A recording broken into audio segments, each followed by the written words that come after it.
Have you ever wondered why people behave the way they do? Understanding their actions can be challenging. Today, we will explore causal attribution. This concept helps us understand how we interpret the behavior of others. It's essential for social workers, educators, and anyone interacting with individuals. Causal attribution explains how we perceive behaviors. It starts from simple observations. A social worker observes a client arriving late.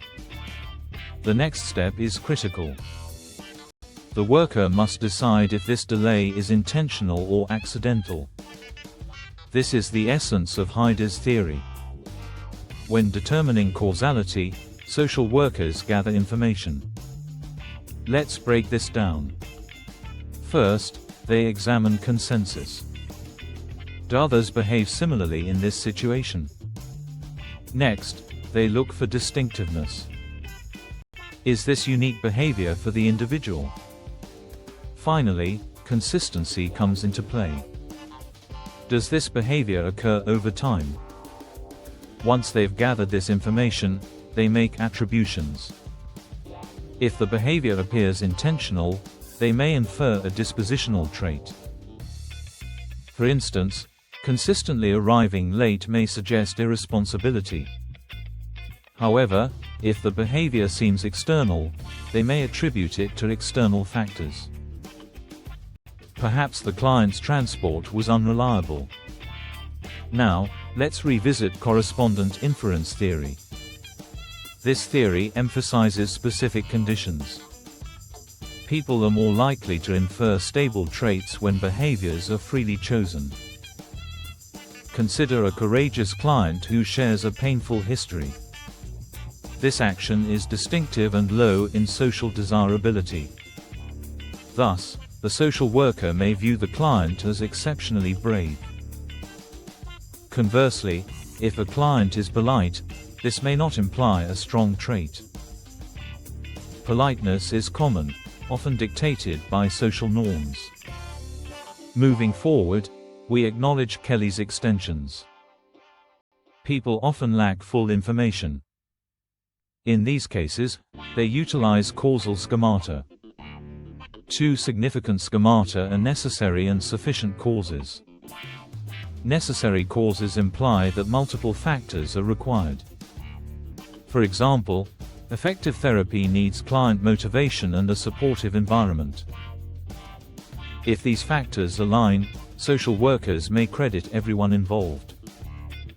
Sufficient causes suggest that many factors can lead to an outcome. Imagine a client's improvement due to various reasons: therapy, medication, or natural recovery. Social workers often discount any single cause. Kelly further presented two principles: discounting and augmentation. The discounting principle states that if there are multiple explanations, the importance of one cause diminishes. On the flip side, the augmentation principle suggests that behaviors occurring despite hardships highlight strong traits. For example, if a client attends therapy without transport, it indicates exceptional motivation.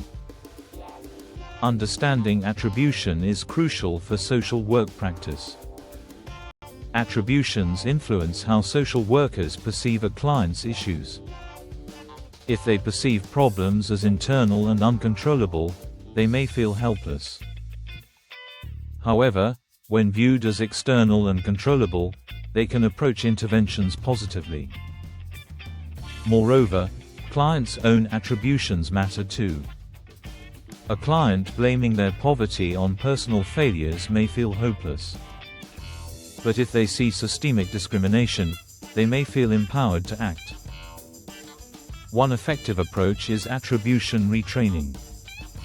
This intervention helps clients adopt adaptive attribution styles. It's beneficial for various challenges, from academic issues to emotional struggles. Social workers can guide clients in this process. Encouraging them to view challenges situationally can foster resilience. In summary, Causal attribution is pivotal in understanding behavior. By interpreting actions accurately, social workers can enhance interventions. This understanding allows for empathy and improved support. So, if you're a social worker or interested in psychology, consider how you attribute behaviors. Explore the influences around you. Apply the principles of attribution to create meaningful change. For more insights on social work practices, subscribe to our channel. Join the conversation and support positive change today.